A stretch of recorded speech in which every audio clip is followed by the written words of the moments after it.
FSTA, the premier information database for the sciences of food and health, for efficient, effective searching and results you can trust.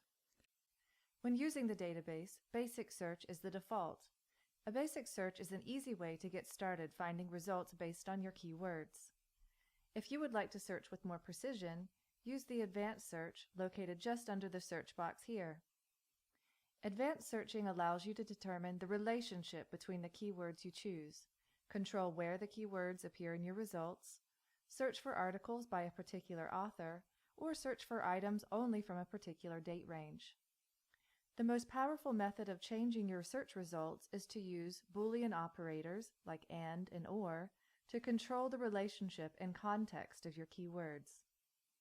Using AND between keywords means that both words will be found in the article titles, abstract, and other information in each of your results. They will both appear in the results, but will be in any context as we have not selected a specific field to search. Using quotation marks around keywords searches for them as a phrase. The words must be found together. Let's see how it works.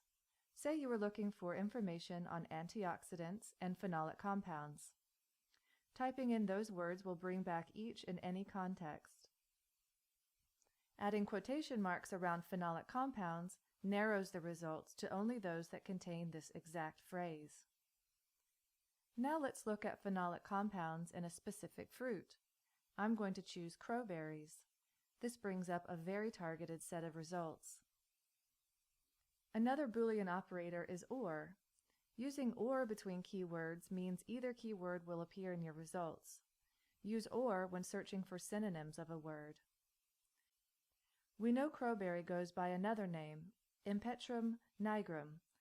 Let's add that using OR to look for crowberry or its scientific name. We got more results and they have remained highly relevant.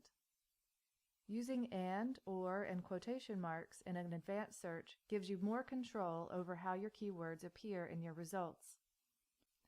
For more help on using Boolean operators and other search techniques, check out the Help section for details and examples.